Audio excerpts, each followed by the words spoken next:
Hello people of the internet, you can call me Jack and welcome to my video. I'm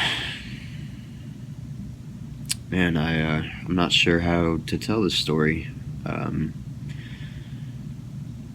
It's quite the task because of just the incredible details of what happened. I think I would have trouble believing it had I not gone through it. And I know no matter what words I use or what pictures I show or videos that I have, it's really not going to capture what people go through in states of withdrawal, benzo withdrawal, opiate withdrawal, and in my case it was both at the same time. But I'm going to do my best to explain my experience, to explain hopefully some strategies to help others that are going through it, give some tips on things that helped me get through it. And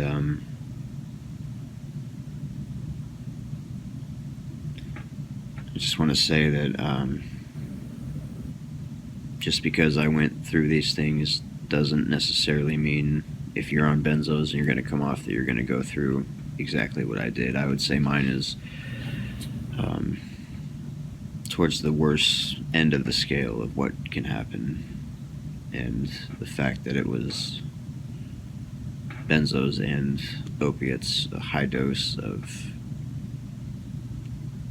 two opiates and two benzos that were prescribed long term.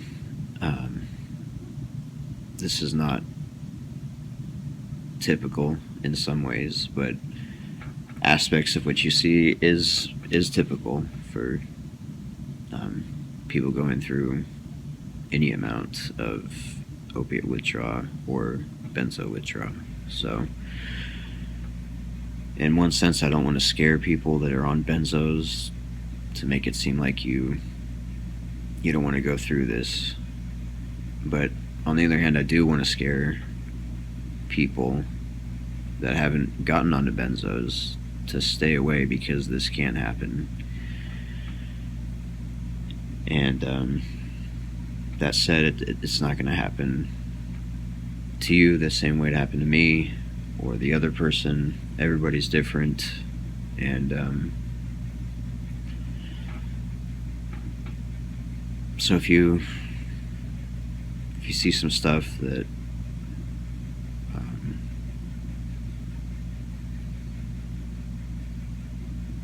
worries you, if you're on benzos, know that these things can happen, but they're not guaranteed to. And hopefully with you learning from mistakes that I made, it will definitely be easier. So I'm going to share my story here, and I hope some good can come of it. And I'm going to do my best to explain things, but especially when we get into like the psychosis and the delusions and the intrusive thoughts, it's going to be hard to really convey what happened, and even some of the physical symptoms, unless you've experienced that sort of pain, or if you've experienced neuropathy or just the different horrible physical symptoms. It's going to be hard for words to actually adequately describe what that's like. And another note is I have a little bit of video, I have some pictures, but like when I'm having seizures, I'm not going to be videotaping. When I'm having a panic attack, I'm not grabbing the camera. So you're going to see some stuff, some aspects of what I actually went through, but the worst of it really isn't on here. So with all that said, let's get into it. So in college, about 2004, I broke my ankle, and I felt it break. I knew it was broken, but the doctor I went to said he didn't see anything on the x-ray. So I spent the next year limping, trying to get back, just being able to walk and kind of some normalcy. And after 2 years of not getting much better, I went and saw a specialist, and they said that it had been broken. There was some bone chips and some bone spurs, so we did surgery, and they cleaned out the bone chips as best they could, and they grinded down the bone spurs, and I did not feel any better. Actually, I may have felt worse after that surgery. So that's when I got on pain medication, pain management, and I believe they just put me on Lortab, 7.5 milligram, a couple times a day. And one thing about these pills is they don't really work long term. In the case of benzos and opiates, they made the condition they were supposed to be treating worse. Because when you give your body a medication, it creates an imbalance. So in the case of benzos, your GABA receptors, which is where the benzo, it's the receptor it goes to, they will start downregulating because they sense there's too much GABA there. And so you'll need more and more of the drug to achieve the same effect. And it's the same with opiates. Your body gets kind of desensitized to them, tolerance builds, and you'll need more and more just for the same effect. So in the very short term, I would say both of the medications, classes of medications, the opiates and the benzos, helped with the pain, helped with the benzos, anxiety and sleep. But that's only short term. And in fact, benzos are not supposed to be prescribed long term. Even the manufacturer's warnings say do not prescribe more than 3 weeks. Doctors do anyways, and there's disastrous results. Long-term benzo use is associated with Alzheimer's. With the longer you're on it, the higher chance you have of developing a severe withdrawal. And severe means it can be deadly. You can die from benzo withdrawal.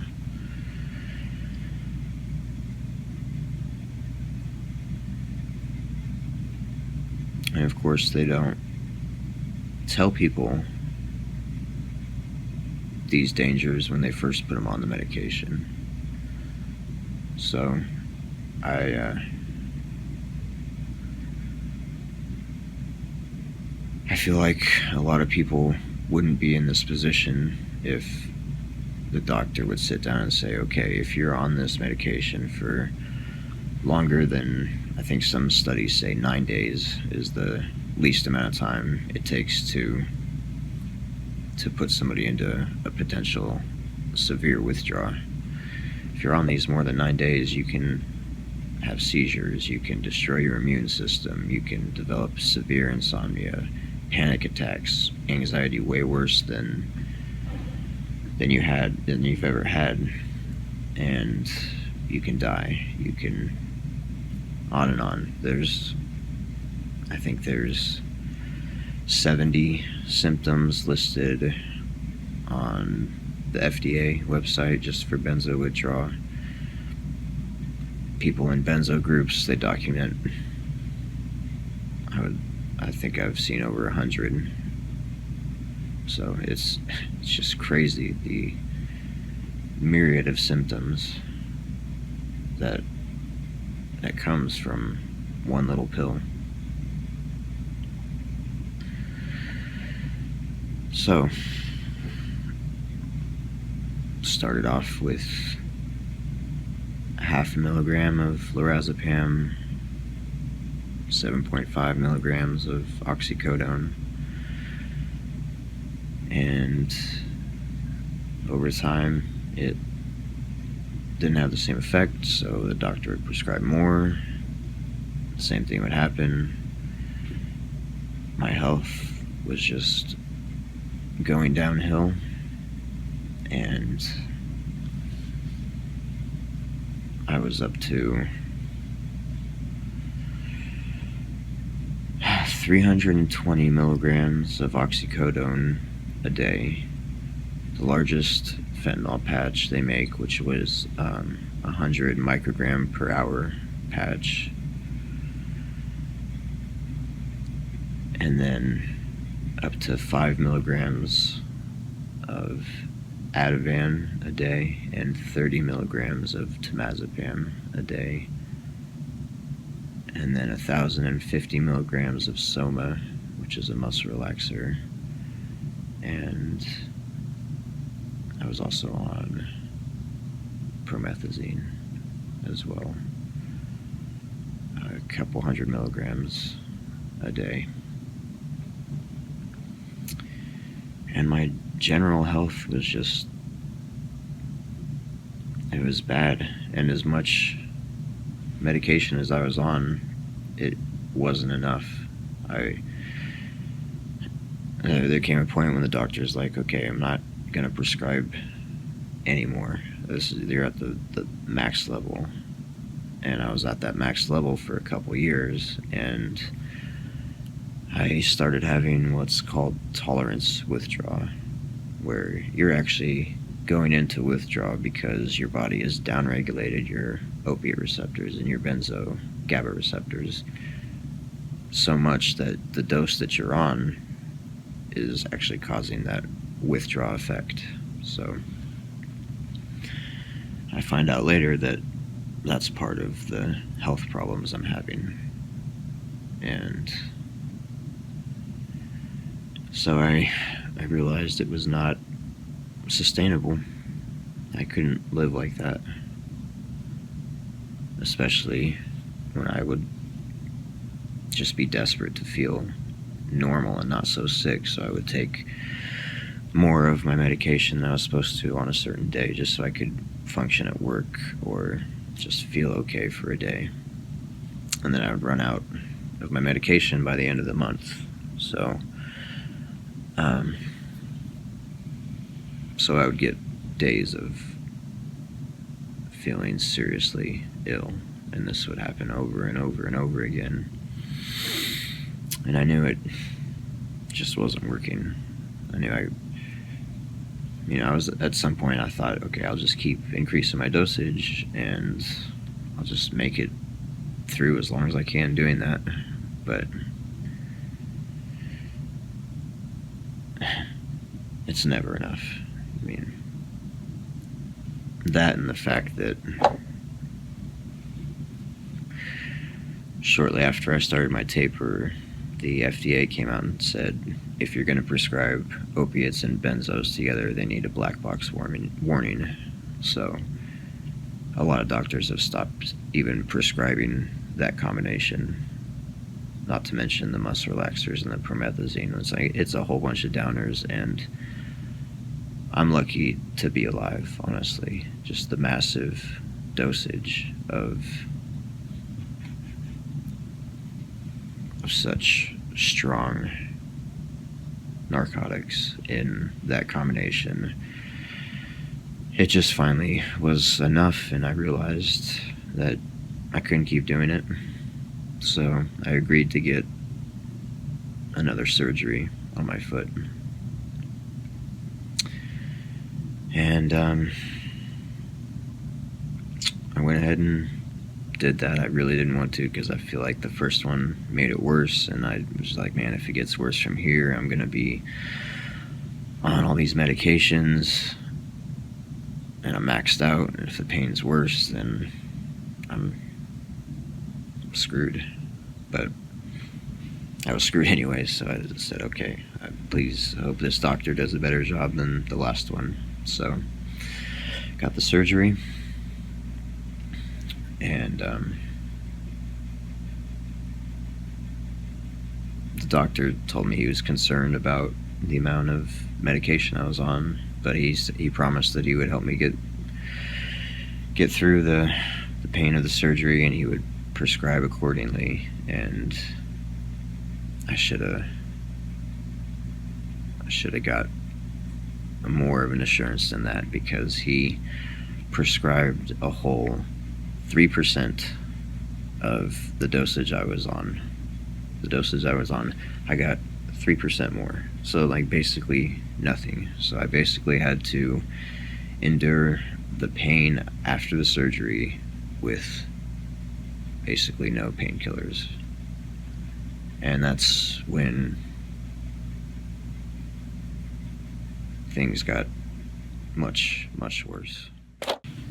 Okay, so this brings us up to about December 2015 into like January, beginning of 2016.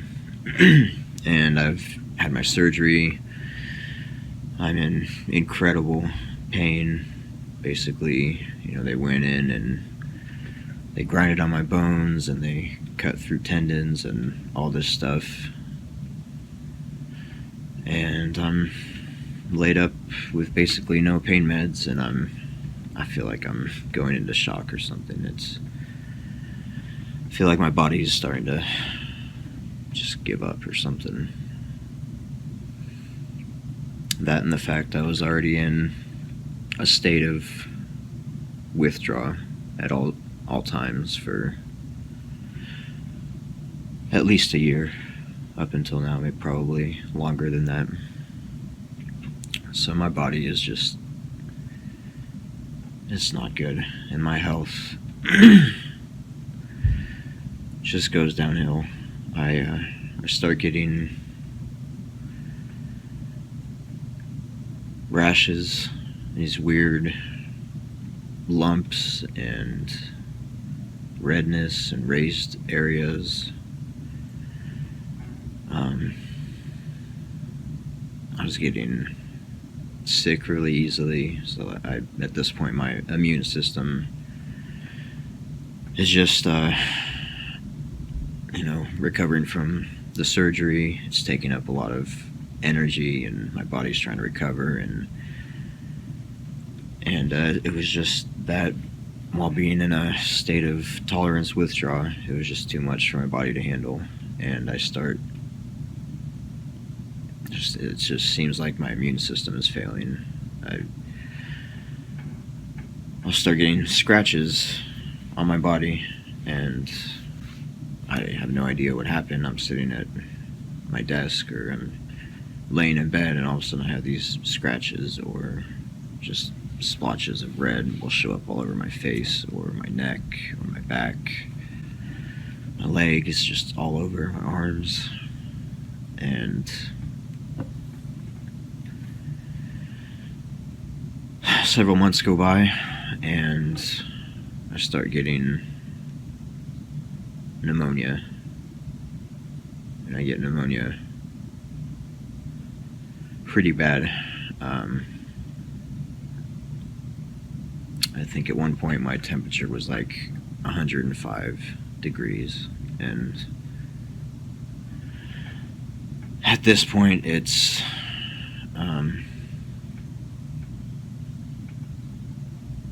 it gets pretty wonky. I will say in those couple months leading up to when I got pneumonia, some weird stuff started happening. I think my body saw this surgery as some sort of a trauma, like a large trauma, and I think that weakened my immune system, and I was just being affected on all levels. I mean, emotionally I was not good, physically I obviously was not good, and then it started to affect me in the spiritual. And I don't know if you've ever had sleep paralysis. I had it probably a decade prior to this point, back in like 2006, which I guess was after my first surgery, so maybe that trauma caused that to start happening. During that first surgery, actually, something kind of strange happened. I actually woke up in the surgery. I didn't open my eyes, but I could feel everything, and I could feel tears running down my face, and I could hear the blood pressure machine start to go off. I guess they needed to give me more anesthesia to put me back under, and I had a spiritual encounter at that point. The tears I could feel them running down my cheeks, and an angel appeared, and it kissed me on the forehead, and I went back to sleep. Back to the sleep paralysis. I got rid of it the first time, and if you've ever had sleep paralysis, it can be like a spiritual thing. Like, it feels like there is an evil presence. Basically, you wake up laying in bed, but you can't move. Kind of like as I woke up in that surgery when that angel appeared. And sometimes, okay, back in like 2006, 7, 8, when this was happening, there would be like, it sounds strange, but there would be like reptilian, alien looking figures that would try to like rip me out of my bed while this is happening, or just very dark energy that would be holding me down and trying to suffocate me. And this was an occurrence that, I mean, at times it was every single night, and I defeated it back the first time, 2006 to 8. I learned that whether you want to say sleep paralysis is all in your head, or it's actually some sort of spiritual thing, I reasoned that these beings, they either couldn't hurt me, because they would scare the crap out of me, but they didn't actually cause physical harm. I reasoned that they were something akin to a fear leech, like they were feeding on my fear. And so I decided to try something to get rid of them, and I decided to fight every instinct I had to try to get out of bed, even though I know I couldn't, or to try to scream, even though they were suffocating me.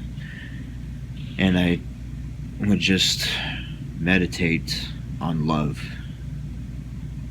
And as soon as I did this, it was like the stream of fear that it was pulling from me, I started to pull love from it, and it felt really good. Like I felt very, very peaceful and love, just almost a euphoria. And when I did this, it let go right away, and the experience was over. And it came back a few more times, and I enacted the same strategy, and every time it came back 2 or 3 more times, and every time it would let go, and it just didn't come back after that. So I thought the sleep paralysis was something in my past, that I defeated it or whatever. And then after my second surgery, it came back, and it came back multiple times. It had a trick up its sleeve. See, I would know that I was asleep, and that's how I would know, okay, I'm asleep, this is a sleep paralysis, it's feeding off me, do a meditation. But this time, it started happening in my dream. So in my dream, I would wake up in a bed, and I would start to meditate on love, and it would go away.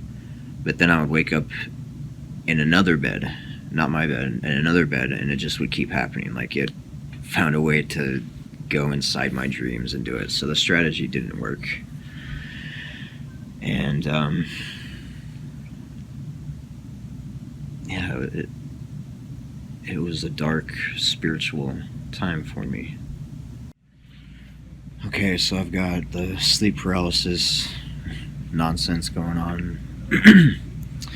And I get sick with pneumonia, and I get that really high fever, and I have another kind of strange experience. As you probably know, with fevers that high, hallucinations are not uncommon. And there was a period of a few days where it was some very intense visual hallucinations. And it started out kind of not so bad.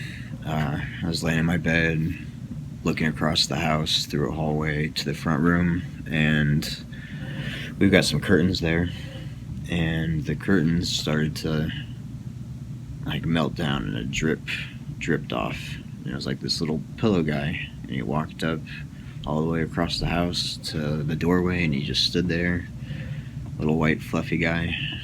And that was okay. That was not a bad one, but it turned pretty dark. There were like these entities, figures, shadow people that would like walk through the wall, and they never said anything, but they would like look at me like, oh, he sees me, and just walk out through the wall. And I was just getting sicker and sicker. And then something pretty disturbing happened. An actual black hooded figure, the Grim Reaper, was standing at my doorway, looking at me, just staring me down. And I start kind of flipping out, like, am I about to die here? Like, is this the end? And he reaches out his hand, and he starts flying towards me. You know, like, if death touches you, that's it. So I start praying. I start praying to God, to Jesus, and my prayer formed this like barrier. I could actually see a barrier go up around me. And when death hit that barrier, he just burst into like a whole bunch of colors and flew. Like the barrier deflected him over my head. And so that is just another point to to show how bad of a state I was in health-wise and spiritually. And actually, it does go back to the sleep paralysis too, because there is some evidence, which I kind of wish I knew now, but researching this stuff more, there is evidence that there's been entire episodes of sleep paralysis that were halted just by calling on the name of Jesus. And actually, alien abductions too. Just by calling on the name of Jesus is the only known way to stop these dark spiritual encounters. So if anybody out there is going through something like that, I would highly recommend getting right with your Lord, and there's power in that name, and calling on the name of Jesus, Yeshua. And it'd be interesting to hear in the comment section anybody who is able to do that. So life is pretty messed up at this point, and I'm looking for a way out.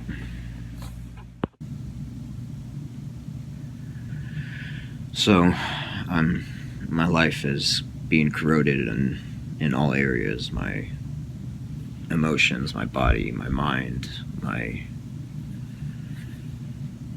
health, my spiritual well-being were all being attacked, and it was just a very, very dark time. My prescription problem just gotten worse. Nothing was helping the pain, nothing was helping the withdrawal. And so finally in September of 2016, I decided that I'm already in withdrawal. My pain had subsided by then. That was some 8 or 9 months after the surgery. So I figured this is it. I need to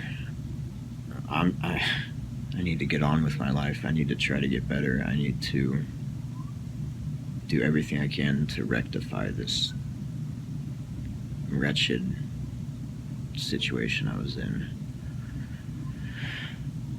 So I was finally ready to start my taper. So the time had come. It was make it or break it. I was gonna turn my life around or die trying. And up until this point, I had kept my job, and I've got kids, and I had maintained, the best I could. And I work a regular, like, Monday through Friday. So my plan was to get off of the opiates first, and then do the benzos after that. And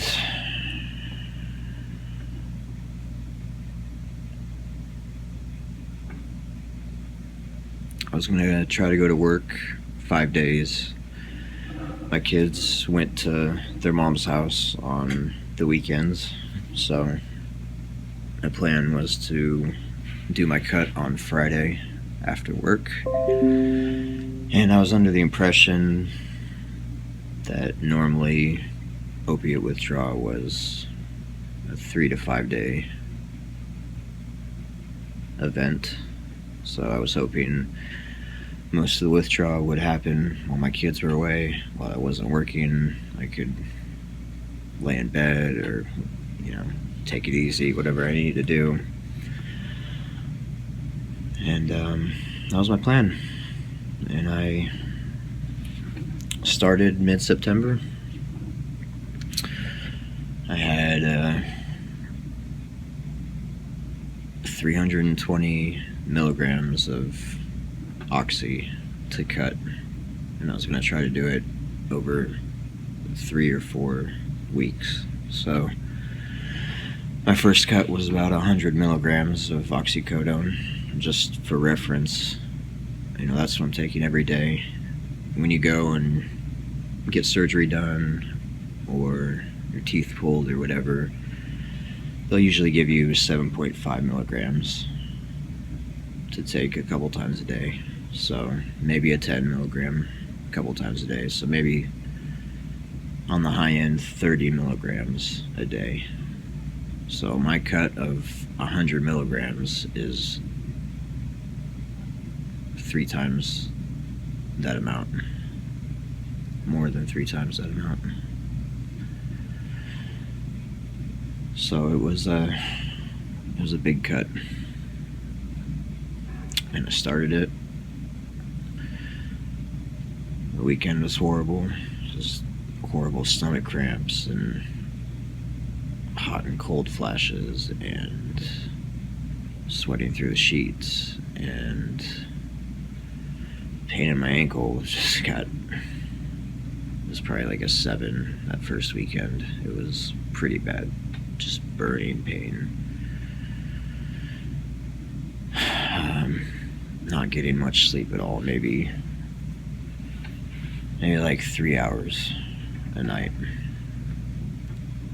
And just feeling terrible. Restless legs. But I made it through the weekend, and Monday comes around and I'm still so sick, but I do my stuff I need to do, get my kids, take them to school, go to work, just try to muddle through that week at work, and the next weekend it comes, probably by the 5th or 6th day, it had peaked, and so I was feeling somewhat better, but it was still major withdrawal, majorly sick, but I didn't want to drag it out anymore, so I made another cut that weekend, same deal, Friday. Made another large cut, something probably like 80 milligrams. And it just gets worse and worse. I go through this weekend after weekend, and it's just getting worse. And I can't keep anything down. I'm basically in that weekend, I'm just in my bed, shivering and sweating at the same time, and can't sleep hardly at all, maybe a couple hours a night. And it wasn't good sleep either. Maybe I would doze off. It didn't even feel like sleep, but I guess I would wake up, so it was technically sleep. Definitely wasn't quality sleep, but just keep doing it. Keep trying to keep my job and kids and my dogs, and just trying to keep it all together, get through this. And I figure by my last weekend I'll be sick for maybe a week, and then I can get some sleep in and start feeling better, and then I can do a slow taper with my benzos. But it didn't quite work out like that. I started deteriorating mentally. I started getting delirium, which I didn't even know could happen with straight opiate withdrawal. But later, doing research, if somebody's at a high enough dosage, there's cases documented of people going into a delirium state, and that's what was happening. All the other stuff got worse. At some points, my ankle was a 9, 10. It was right after the surgery without the pain meds. It was excruciating. My emotional state was all over the place. I would wake up after my little bit of sleep, just for whatever reason, just bawling. I don't even know what that was about, but this rage and the worst, like, crawling out of your skin feeling. It was the most dysphoric feeling.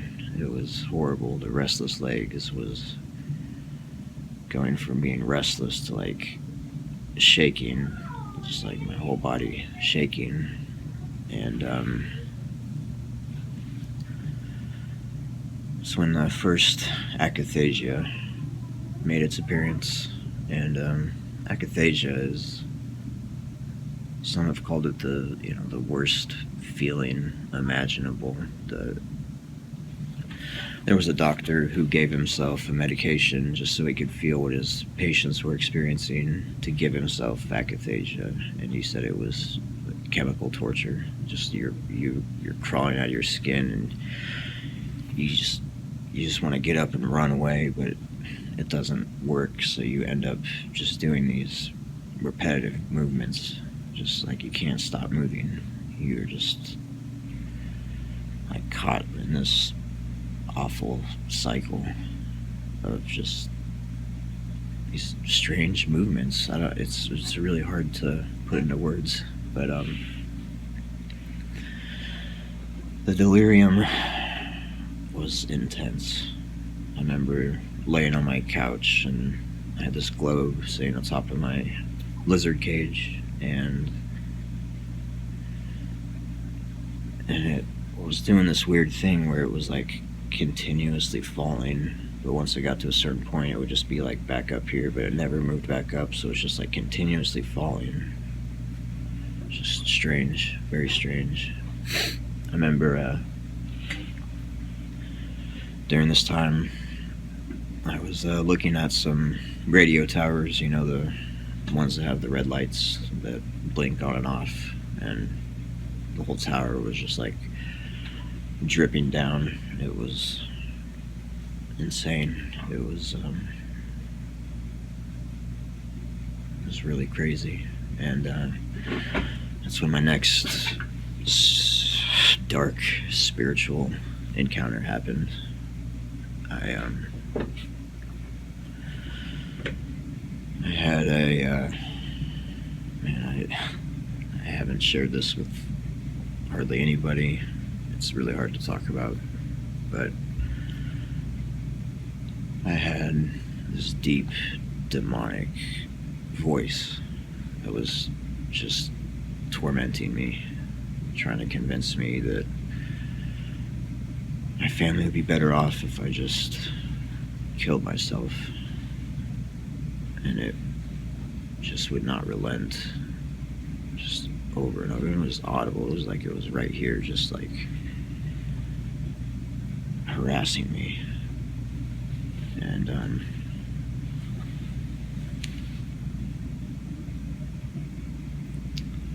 it brought up the story of Abraham and Isaac, and how God wanted Abraham to sacrifice Isaac, and it was telling me that it knew best, and that was the best thing for my kids and my family, and I should just take my life. And I needed to have faith like Abraham that everything was going to be okay, and I just need to listen to it. And when I refused, it harassed me more that I didn't have faith, and it was trying to convince me that it was God, but it was obvious it wasn't. It was cursing at me and telling me all these awful things, and I'm really glad that I was able to keep my sanity enough that I didn't believe him. And that was the best thing for my kids and my family, and I was so scared that if I went and got what I needed to accomplish that I would actually do it. And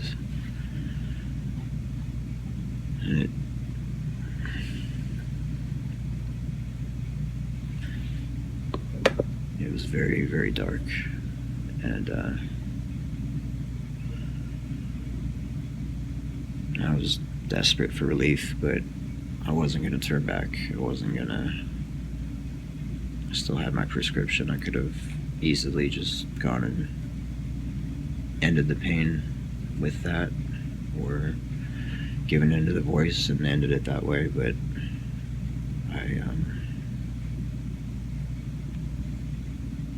I was determined to get through it. And I spent most of that time in my bed, going back and forth to the bathroom, puking and diarrhea, and I couldn't eat food, I wasn't sleeping, and it was hell. It was really hell. It was really bad. And I got through. I think it took 5 weeks, 5 weekends. And by the end of it, it was obvious that I was not able to perform at work like I should have been, and I ended up being let go from that job. And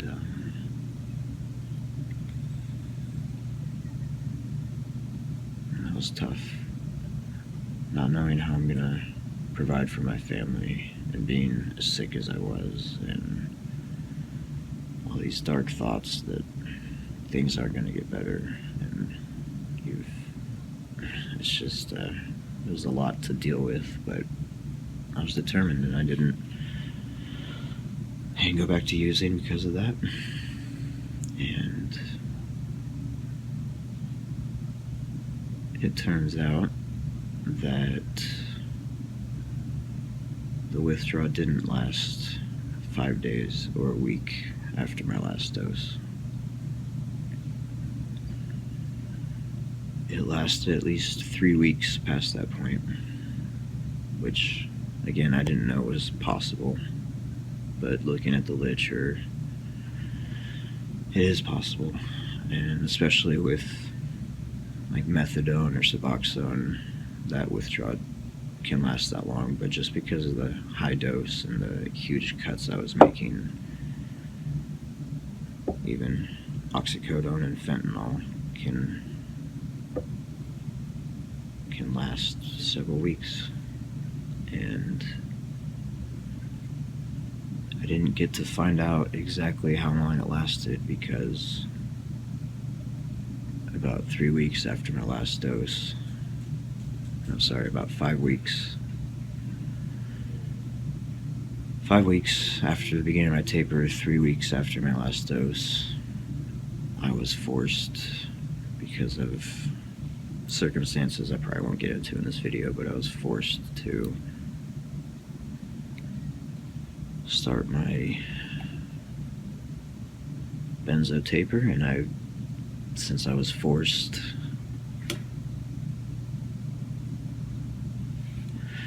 I didn't get to do it how I was hoping to, was planning to. I was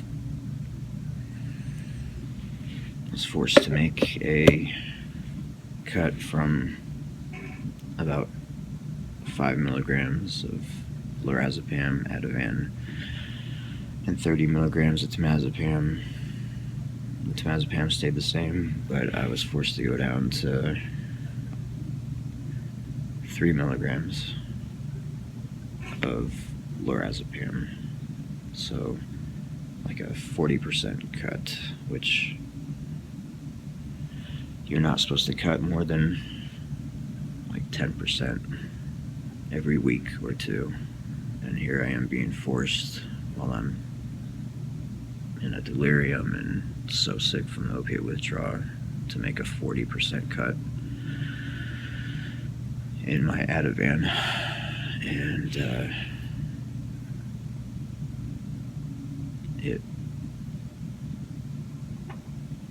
it got even crazier at that point. So at this point, I lost quite a bit of weight. I was down 50 pounds to 150, and somehow it just kept getting worse. I thought every week I was like, okay, I just got to get through a little more time and it's going to get better soon. Little did I know I would be still jobless in 2019. And it definitely got worse before it got any better. So I was let go of my position at my previous job, and it was kind of a temporary let go. It was, try to get yourself better in 3 months, and there's a chance you can come back. So that gave me 3 months to do my taper, and if you go by the standard, which is something called the Ashton Manual, I'll link that below. It would have taken me several years at the rate they recommend to get through the dose I was at with just my benzos. And if I would have done the opiate taper like it's recommended, that would have been an additional year or two, probably. So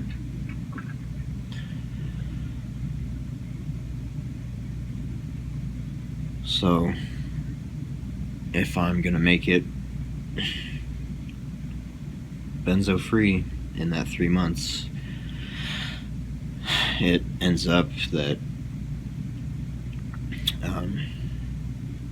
I've tapered all that medication in something like 4.5 months versus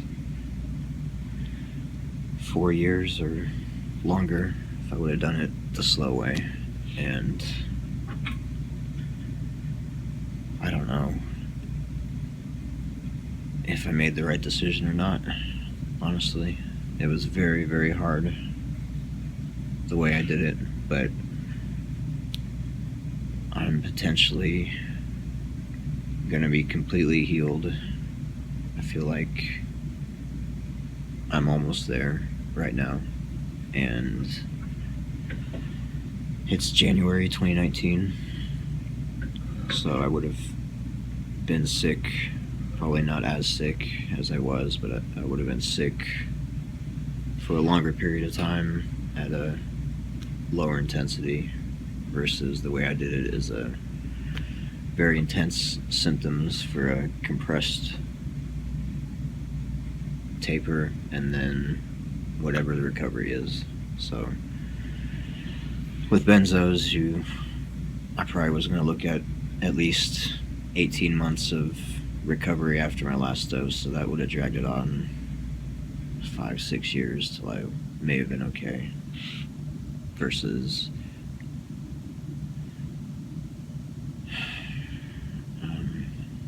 2.5 the way I did it, if things go okay. And I'm kind of hesitant at this point to say it's going to get better soon, just because I've been let down so many times thinking that. So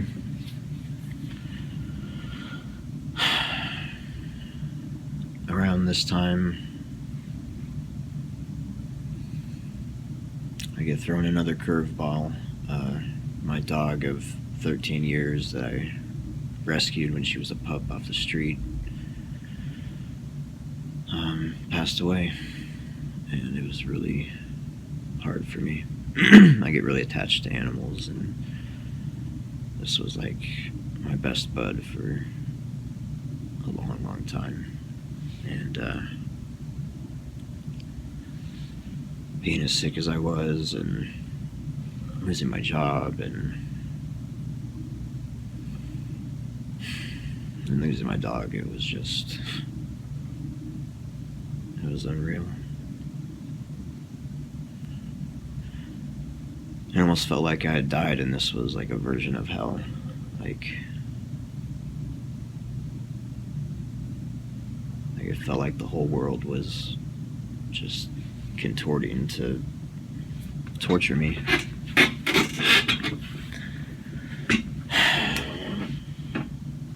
So that was tough. Definitely very tough.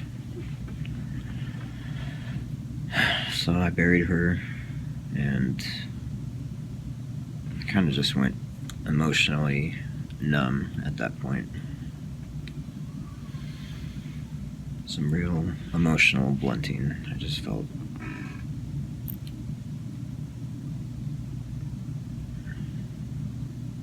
it wasn't even depression at that point. It was just like there was nothing. Almost no emotion for a good time after she passed. And so I kept at it with the taper. When I had to make that 40% drop, I was thrown into some real psychosis, I guess is the best way to put that.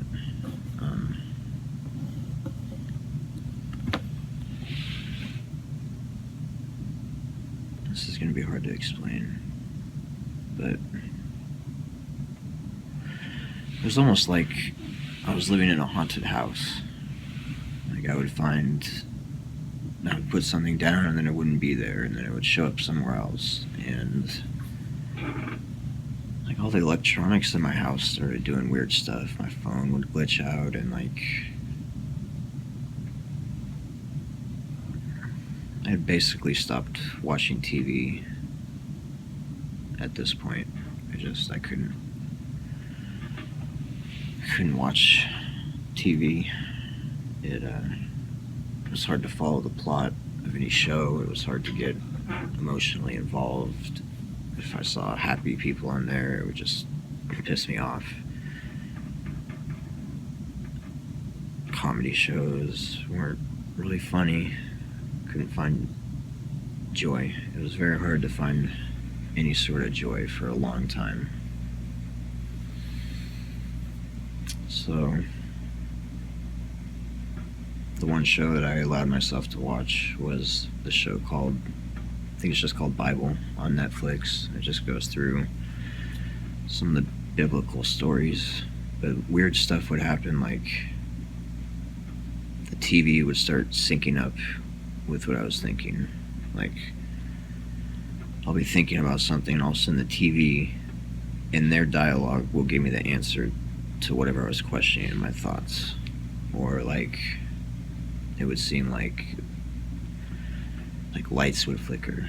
Like I would be thinking about something, and a light would flicker, and it almost seemed like it was a sign. And the dreams, oh my goodness, the dreams were the most realistic, intense dreams I have ever had, and they were horrific. Like burning alive in front of my kids, or my dog. I have a couple dogs. Some of my other dogs getting hit by cars, and I'm there, and I can feel they're trying to stuff their guts back into them, and like spirits in my dreams. And there was this one like predator looking thing that would hunt me in my dreams. Like it would hunt me, and I would try to hide from it, and it would be just like a horror movie. Like he's ripping people open, and he's like trying to find me, and I'm trying to hide, and sometimes I would like wake up almost like in a sleep paralysis as I'm hiding, like trying to be still. It was just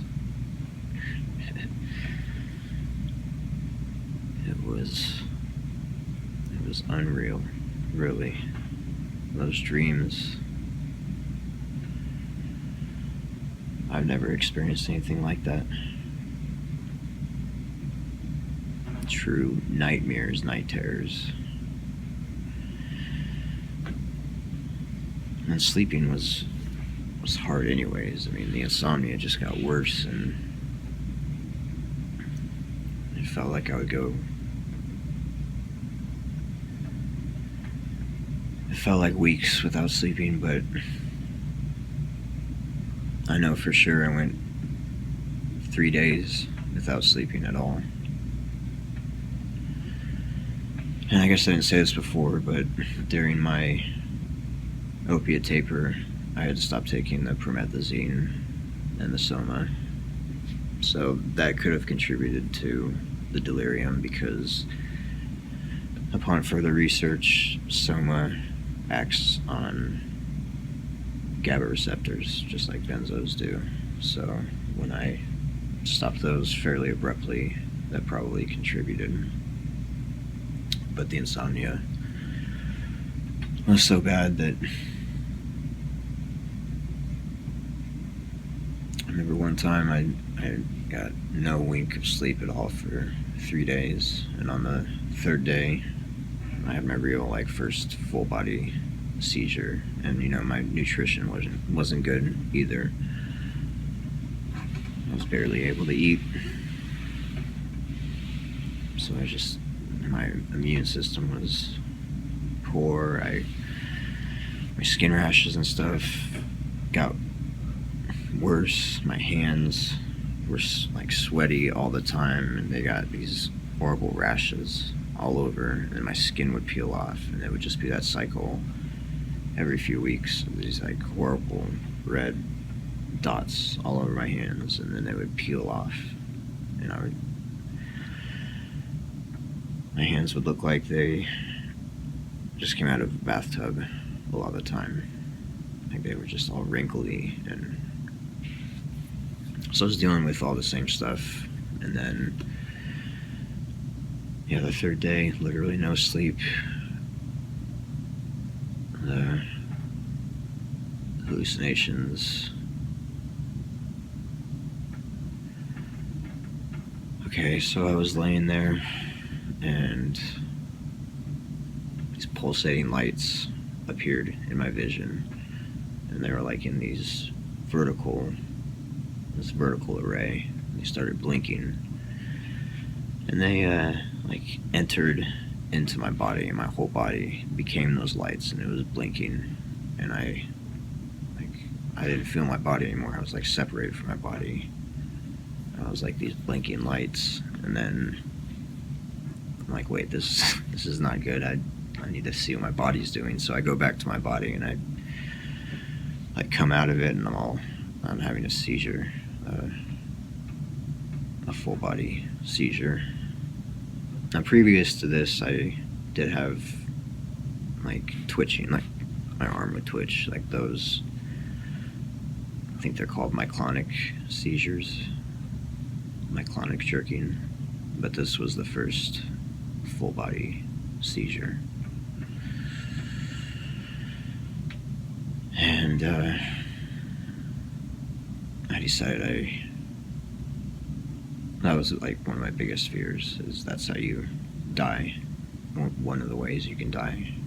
Probably the most common way people die in benzo withdrawal is you have a seizure and you just don't come back. So I decided I needed to do something about my sleep. So my doctor put me on trazodone. It doesn't affect GABA. So I figured it would probably be okay. It got me to sleep. So I didn't have any other full body seizures. That was the biggest scare there. But what I did have was just an array of symptoms, like an unbelievable amount. I wrote them all down one time, and there was something like 100, literally.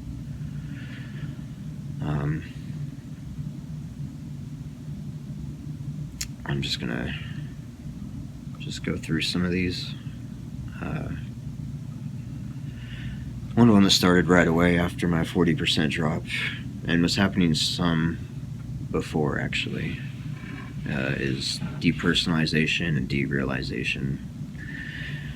Derealization is kind of reality becomes less real. Everything looked like a cartoon. It looked like, I don't know, it was like a crappy animation or something. Colors were extra bright. And I would see people walking in the distance. It wasn't like you would see walking. It would be like, it was like almost like everything turned into like a cartoon, but in a scary way, like, oh, I'm losing my mind type of way. Depersonalization is more like you don't feel connected to your body. Like, probably the best example of that is I'd be in the shower alone, and I would look down at my leg and I'd be like, oh shit, who's that? I'm trying not to curse on here. Oh shoot, who's that? And it's my leg. Like I just didn't recognize that that's my body right there. And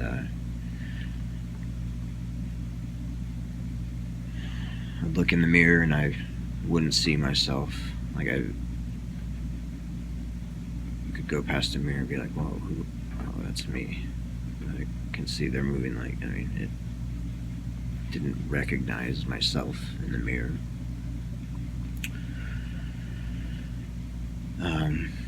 And a lot of distortion, like, you know, as you're driving in the car, things further away move slower than things in front of you. The parallax, well, that was magnified many times. It was, things would move much more dramatically relative to how they actually should have if I was seeing things regularly. It was almost like I was in a acid fun house or something. Like, even just being in a regular room, like the walls would tilt in and just like be at weird perspectives.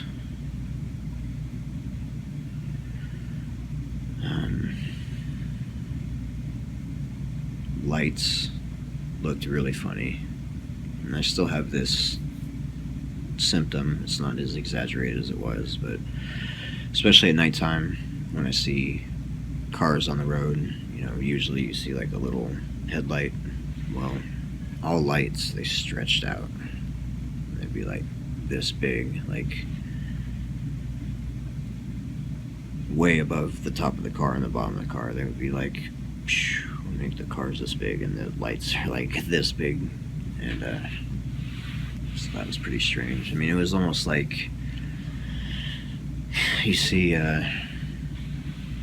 like the Star of Bethlehem. How it's not a star, but it's like you actually see the like light rays.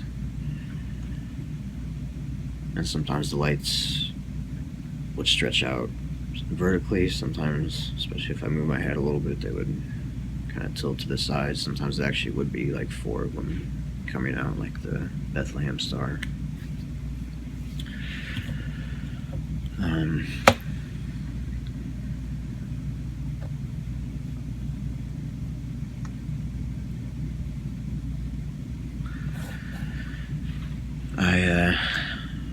I would get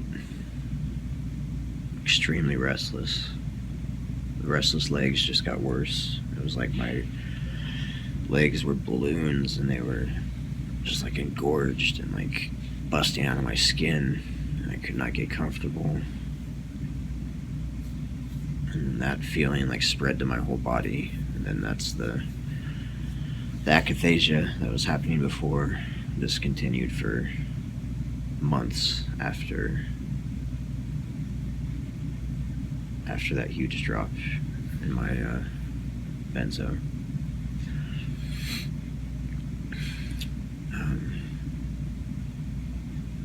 I would wake up with like these cortisol surges, feeling like fight or flight. Like I'm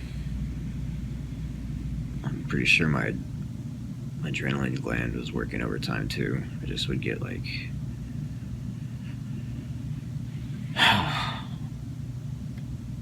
I couldn't stop moving, and just horribly sick feeling. All my hormones were all messed up, and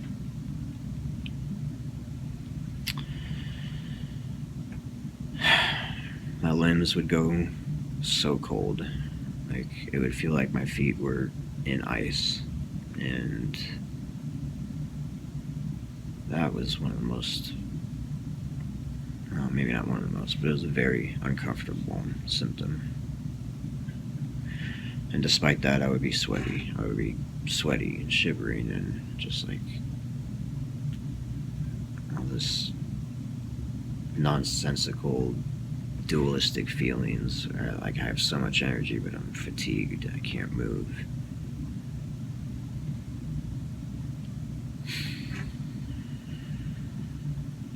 I would wake up and there would be the feeling of bugs crawling all over me.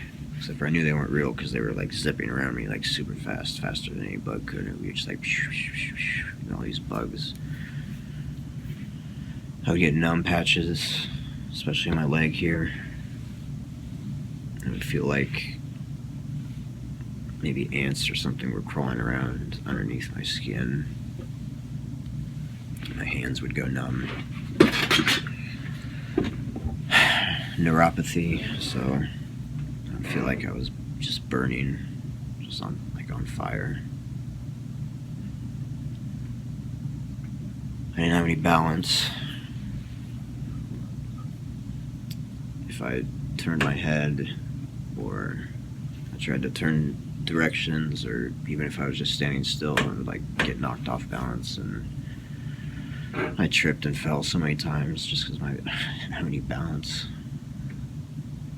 Those weird sensations too, like I'd be laying in bed and I would feel my hands grow, like they would balloon up, or I would feel like the bed was rocking like this, like I was in a boat, just laying there, rocking.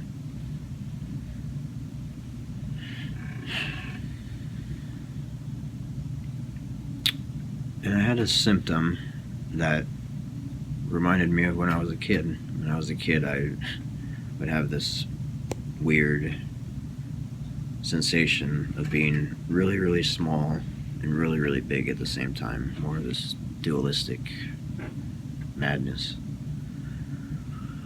And I'd forgotten about that until it happened again. I was like, oh, this is familiar.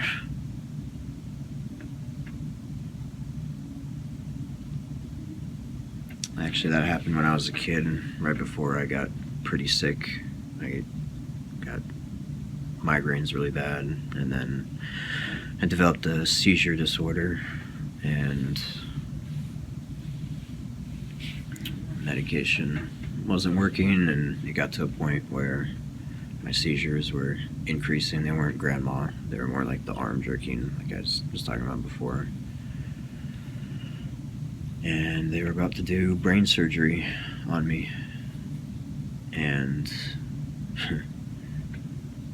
my grandma saw a Dateline, I think it was Dateline, program about something called the Keto diet. And the doctor said it wouldn't work for my type of seizures, and they didn't like the idea, but my mom, thank God, she was there to insist on it, and we tried it, and it cured me of my seizures. So that's actually the first time I had ativan, was in the hospital. The doctor accidentally gave me an overdose of it when I was about to start the keto diet. I don't know why they had to do that. I guess because they took me off the medication. They wanted to make sure I didn't have a seizure or something. And so that was my first introduction to benzos at like 9 or 10 years old. So the keto diet may have saved my life, and I'll get to that later, but it may have again. So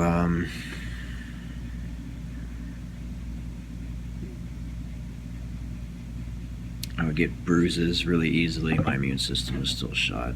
Like I was saying before, the skin issues didn't get any better, and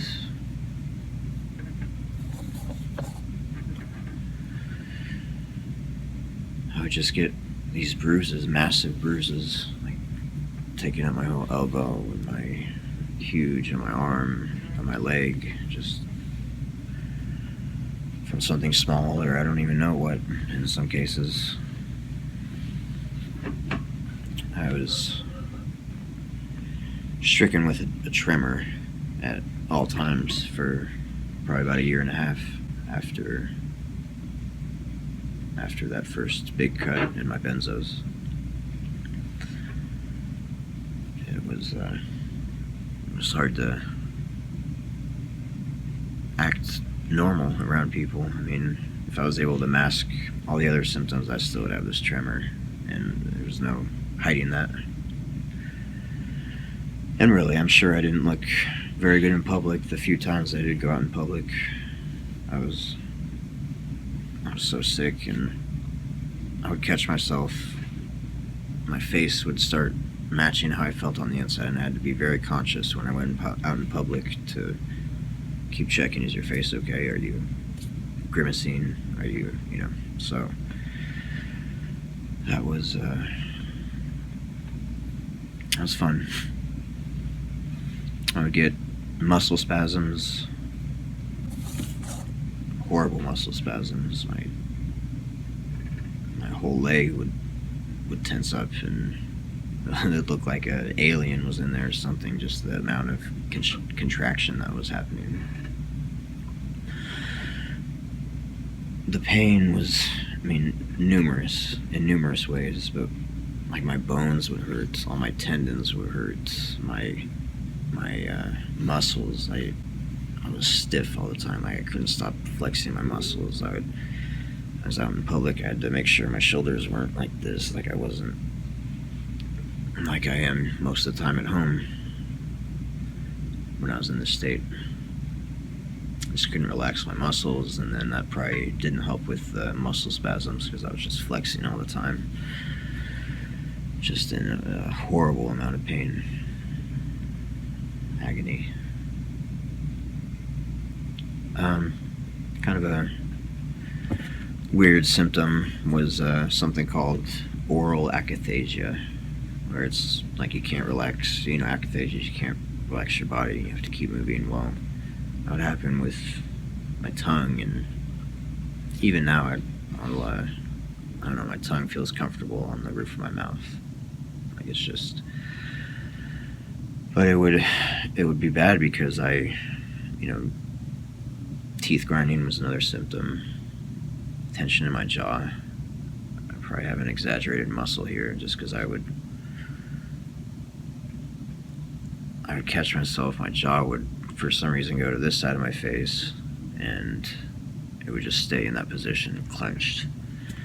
And when it wasn't like that, my tongue was rolling around my teeth and getting all cut up, and just got blisters on my tongue from biting it unintentionally.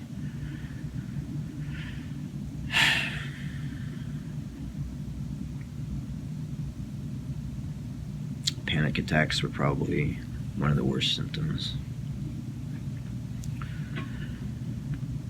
And it felt very spiritual through all this, like a spiritual attack after attack. And I got some reprieve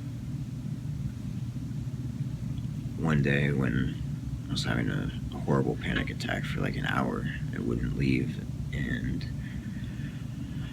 my blood pressure was all over the place. This morning it was particularly low, like dangerously low, and that combined with the panic attack. And that's the thing, it's not just one symptom.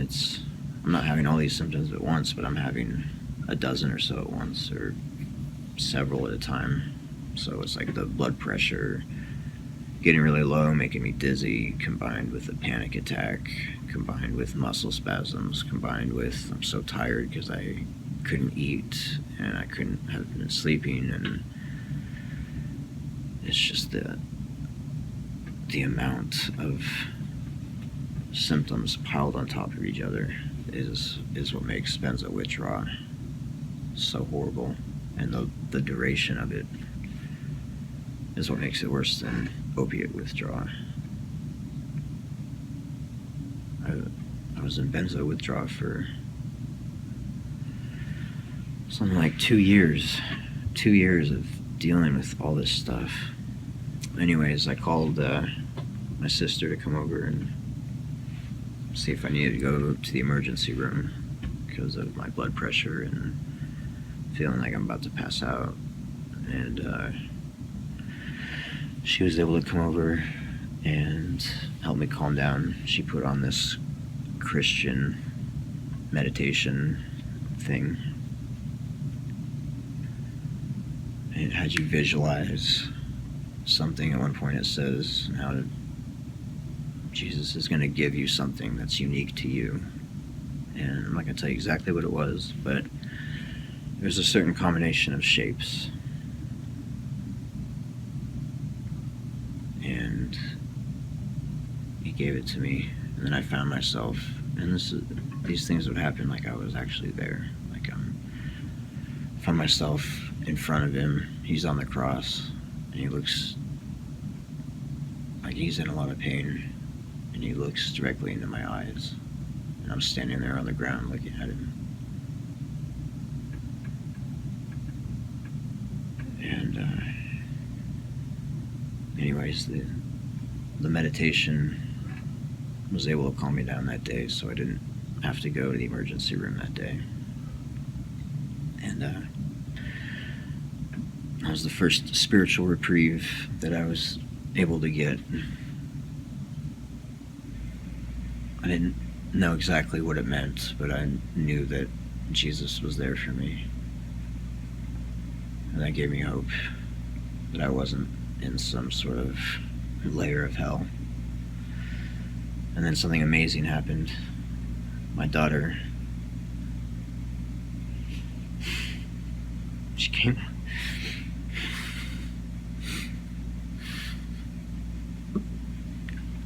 home from school.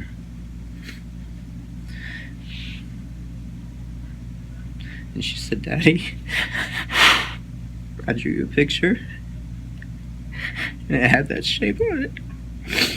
The shape that Jesus gave me. And it was just confirmation that he had my back, and that it was going to be okay."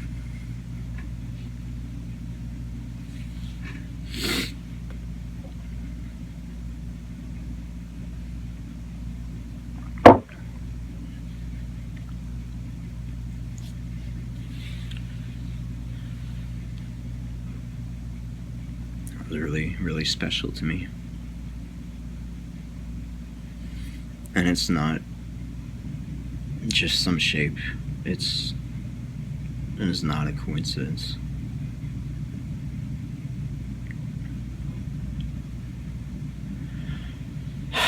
So, God was with me. I was going to get through it. And he's never left my side. And that's why I'm here today. My kids and God are the reasons I'm here today.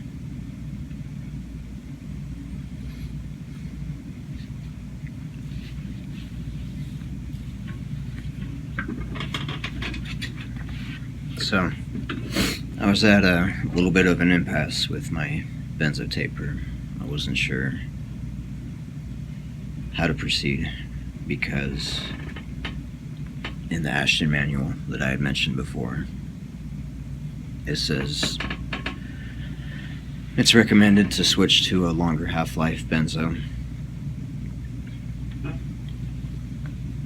so that it leaves your body over a longer period of time and you don't have the highs and lows in between doses. Ativan, I think, has a 12-hour half-life or so, so even if I dose it 3 times a day, it's still going to be a spike in benzo and then a dip. But upon further research, I learned that different benzos, they have different chemical structures, and those are kind of like keys that fit into the GABA receptor, and they can have slightly different effects, and some people can be much worse off switching to another benzo. So I decided just to do it with the benzos I had, but the problem is temazepam, the one I was using for sleep, has an even shorter half-life. I think it's more like 8 or 10 hours maybe. So I was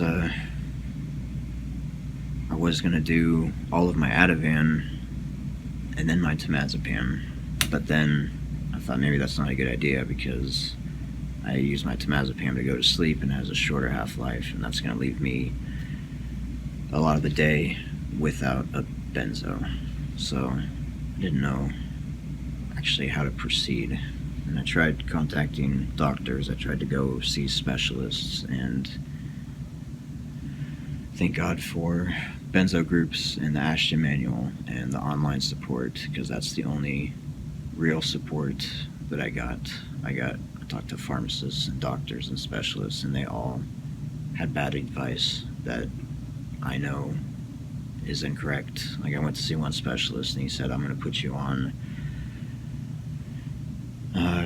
a long half-life benzo similar to Valium, and I'm going to put you on that for 7 days and then take you off of it.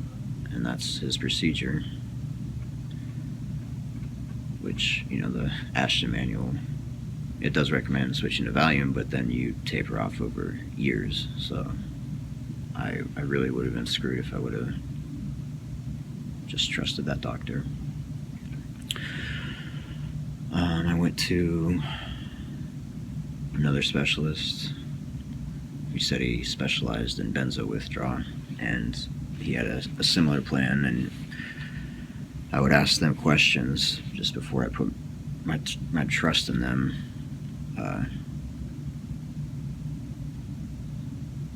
Like, one question I asked him, you know, how long does benzo withdrawal last? And he said, well, it takes like 2 weeks for the drug to get out of your system, so withdrawal shouldn't last anything longer than that.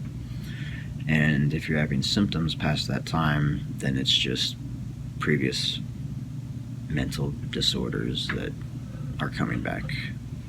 Basically, that's just the way you are. And if I would have gone to somebody like that and actually believed them, I would be screwed. I probably wouldn't want to live thinking that's the way that I am, and couple that with some of the symptoms that I did have, I probably would have given up hope. Or they just want to put you on other drugs, and some of those drugs I know act on the benzo receptors, so I'm going to put you on baclofen or gabapentin or some of these other drugs that would have ended up antagonizing the receptors more and would have prolonged the suffering. And I just feel sorry for the people that don't find the online groups and they trust their doctor and they get caught in these cycles.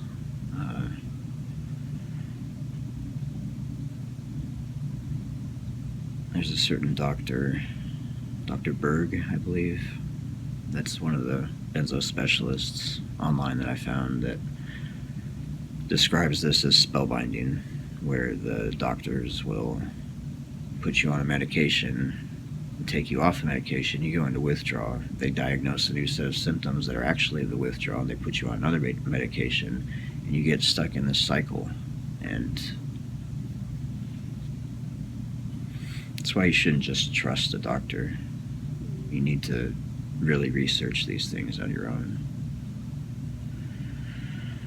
So I know there's a lot of people that get caught in these cycles, and these doctors do no harm. Yeah, right. It's a joke.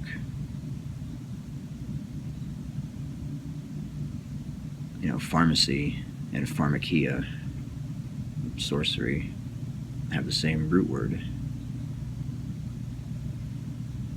It's probably has to do with why this is so spiritual, because this is like an attack from the devil. This is one of his schemes to lead people astray.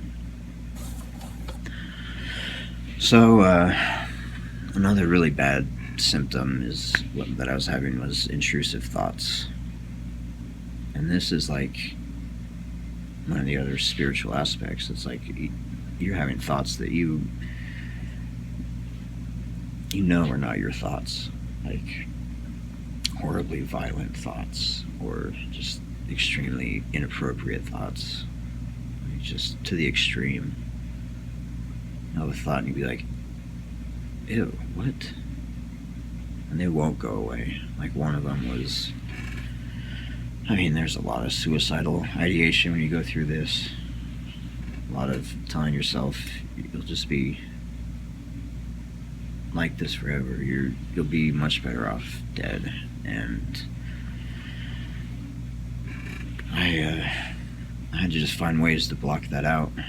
I mean, there was probably a solid year and a half that I just had earphones in. Like I said, I couldn't really watch TV. I tried to watch a comedy one time. I don't remember the name of it. And it was like an animated, it's supposed to be a comedy show about all the foods in the grocery store are alive, and they realize people are trying to eat them. Anyways, that show, it was supposed to be a comedy, but it was so dark, like almost like my room was filled up with like this satanic imagery of like fire and stuff just from this comedy show. So TV was basically out, you know, I could watch the Bible show, and just really haven't watched TV. And that's one thing that I don't really watch TV. I can't stand it. But just listening to music, especially nostalgic music for me that I used to listen to in high school that doesn't have a bad message, has been helpful to try to just block out those intrusive thoughts. And they would get so bad, the intrusive thoughts, that, like I said, the suicide thoughts were like there almost continuously, and they would converge with hallucinations, and it would be like I can't stop visualizing putting a bullet in my brain. You know, after I did it, then I would wake up in the bed just covered in blood, and it just felt so real. So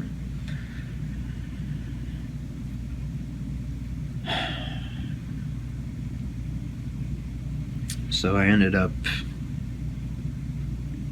just deciding to taper down my lorazepam, and I think I got down to 1 milligram. And then the way I was doing my tapering is I would cut 25% usually. Sometimes I think my lowest cut was 12.5%. Mind you, I was trying to get it done in that 3 months, and I did. And I'd make that cut every 3 to 7 days. Now with ativan, I could tell that I didn't feel the full effects of the cut for probably 2 days. The second, third day, I would really feel the worst of the symptoms. And it would be like I just can't breathe. And I'm just rocking back on the floor, back and forth on the floor, pacing. You know, one of the things that I would do to try to distract myself is, especially at nighttime, I couldn't sleep, so I would just go out and walk around the town. I would walk 12 miles sometimes, just walk and walk and walk. And that was a good way to deal with akathisia, because you want to be moving anyways. So I would just walk and walk.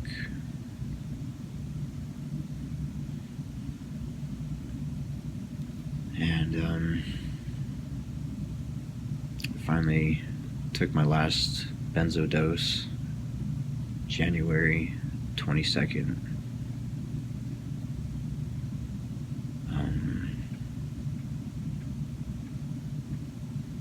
2017. And the withdrawal just keeps going and going and going and going. And by the time my 1-year anniversary of not taking benzos comes around, it's January 2018.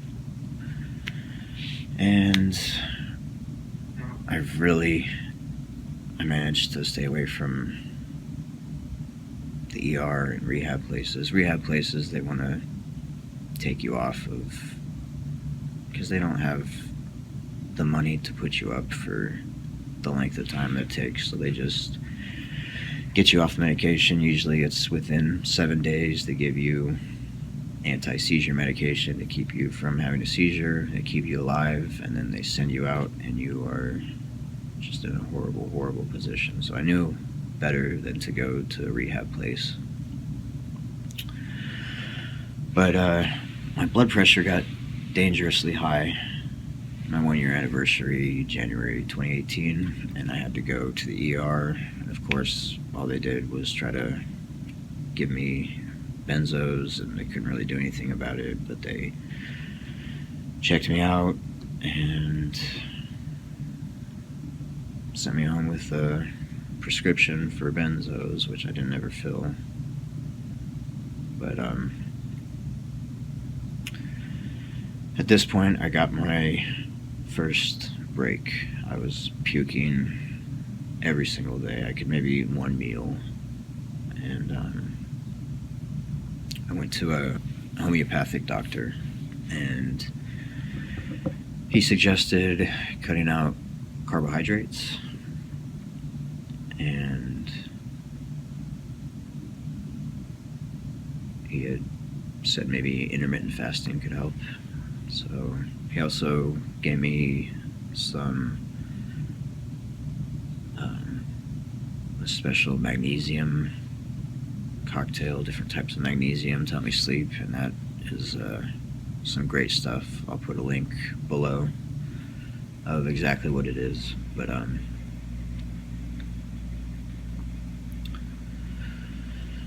I started doing intermittent fasting. I was already only eating one meal a day, basically, but cutting out the carbs seemed to really help. I stopped puking, and that really helped my health, to be able to get some nutrition, and it forced me to actually cook and look at my nutrition, and I started being able to keep food down and getting good food, and things started to turn around.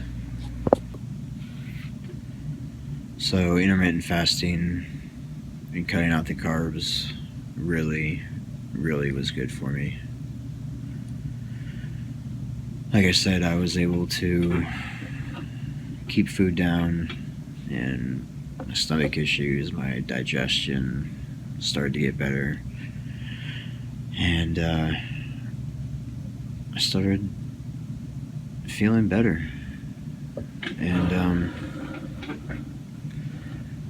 actually getting sleep with that magnesium drink and melatonin. Just your body needs sleep, especially in recovery. It's very important, and it also needs nutrition. It needs good food. So once I was able to actually keep food down and start filling myself with good food and sleep, things started to turn around. And I decided to go ahead and try the keto diet again. I was already not eating carbs, so it wasn't too much more work. I just had to up my fat intake and watch my protein, and so I did that, and that was probably the turning point. That was when I really was able to start living life again. And it's been something like 9 months on keto, and probably 10 or 11 months doing intermittent fasting. And I'm mostly healed at this point. I've still got some tension in my jaw. I've still got some visual stuff. Lights are still kind of bothersome, but by and large, well, for sure, all my major symptoms have gone away, and I still have some fatigue, but about 2 months after I started doing intermittent fasting, so spring of 2018, I was able to start working out, which was huge for me because I had tried working out when I was that sick, and it really just amped up my symptoms and made me a lot worse. So being able to work out and to get that stress out in a positive way was great for anxiety and depression and the negative feelings. Even it helped with intrusive thoughts. It just cleared me out. And before that, I really didn't have a way to get all the stress and negative feelings out. I would had to be low activity stuff, whatever it was, but some things that did help back then were just getting out into nature in general, and being out in the sun, just getting outside. Before I was able to start working out, drawing was one of the main ways that I was able to get some of that just darkness out, and it kind of showed in my drawings. They were pretty dark drawings,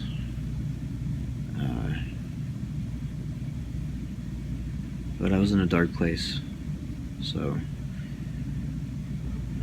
I started drawing probably about 2 months after I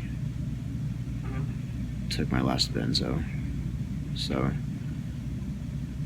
February, March of 2017.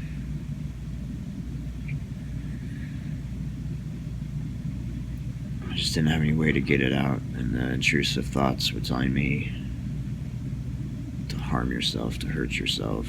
That would get it out. And I think it probably would have worked, but I don't want to hurt myself. So I did some research, and if you're having some symptoms like that, doing something like putting a rubber band on your arm and snapping it, it's not going to really hurt you, but it'll give you that sensation that can relieve some of those feelings in a not so destructive way. It's not really a positive way, but it's better than not being able to get it out and then having to resort to something worse. Another thing is you can get some ice and hold it in your hands. That'll give you a kind of that release sensation. You can get a candle and drip some wax on yourself. It's not hot enough to burn yourself, but it kind of gives you that release if you're feeling those ways. So those are some kind of more of the healthy ways if you're feeling like self-harm is something that's going to happen. See, when I started this, I didn't have this gray hair. I didn't have all these wrinkles. So I feel like I look like I've aged 5-10 years. Just all that stress. So like I said before, listening to music was another thing that helped. It can be positive. And then if it doesn't make things worse, and you can, then working out, doing push-ups or lifting weights or jogging, however you like to work out, all of that can be extremely beneficial. Watching what you eat. Intermittent fasting is really beneficial for your body.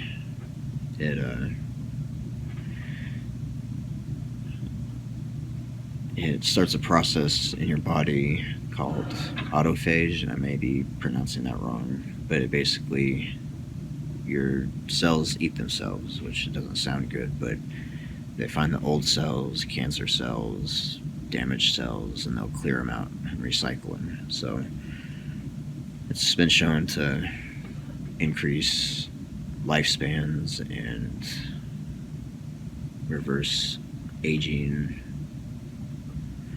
It also, intermittent fasting also increases production of human growth hormone, which I believe can help us heal.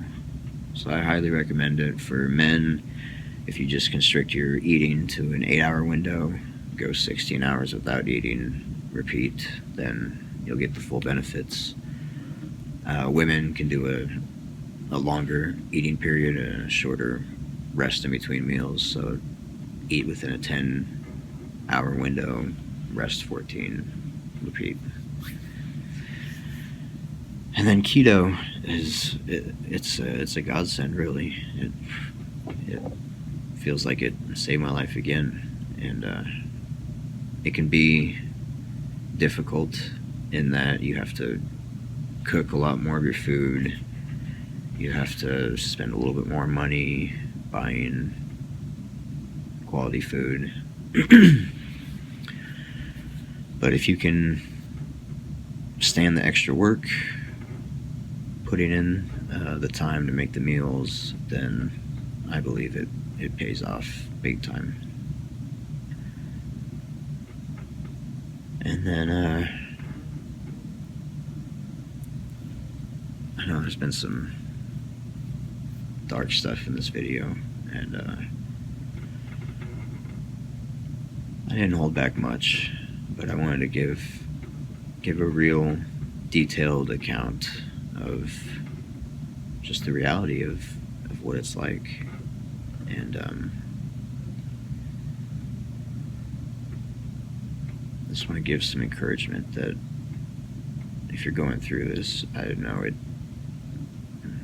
it's bad, but it is so worth it when you heal. you don't realize how many years you wasted with the medication. It puts you in a... You think you're living and you think you're doing the right thing, but it affects your memory and just your sleep and so many different aspects of your life. When you get through all this pain, you'll see what life is really supposed to be like. And for me, I know I'm so grateful for things that everybody takes for granted. Your health, just being able to sleep, being able to do the dishes, being able to do laundry. I mean, that stuff was like torture before. I'm happy when I have the energy and I can actually just do the small things in life, have a normal life, and I actually feel alive. Like those pills are zombie pills. They steal your emotion. They make you a zombie. And so I feel truly alive now. And I feel like my life is better in basically all aspects. I'm a better father. My kid's mom moved back in. That's going good. I feel like I'm a good boyfriend. And I'm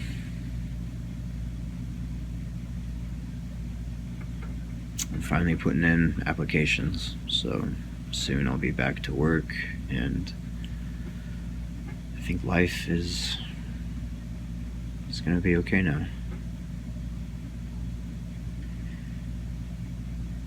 And I think probably the most positive thing is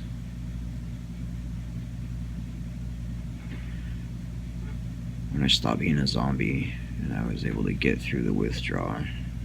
And I was so numbed for so long that I came out of that like almost stupor in a very dramatic way. And I've heard it said that very traumatic things can cause a spiritual awakening, and I feel like I've definitely had a spiritual awakening. If I had any doubt before that the spirit realm was real, there's no doubt now. And I've been able to start going through the Word and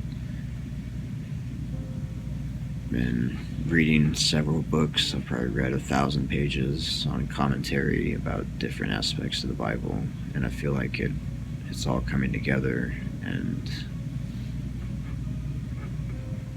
I feel like I'm awake and I'm connected to the Most High, and that's something I've always wanted.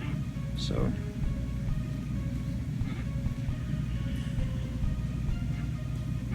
I think this story has a happy ending. I think definitely made it through some very, very dark times, and I've made it to the light at the end of the tunnel. And I just want to encourage anybody who's going through this to just keep at it and get through it, get to the life that's on the other side. Keep fighting. And anybody who's thinking about getting on these medications, just do some serious research. And look at people's stories. You're not going to be better off. Medication doesn't fix anything. Any anxiety you had is still going to be there when you get off, except for it's going to be multiplied because of the withdrawal. And it just puts you in a much, much worse place. So don't do drugs, kids.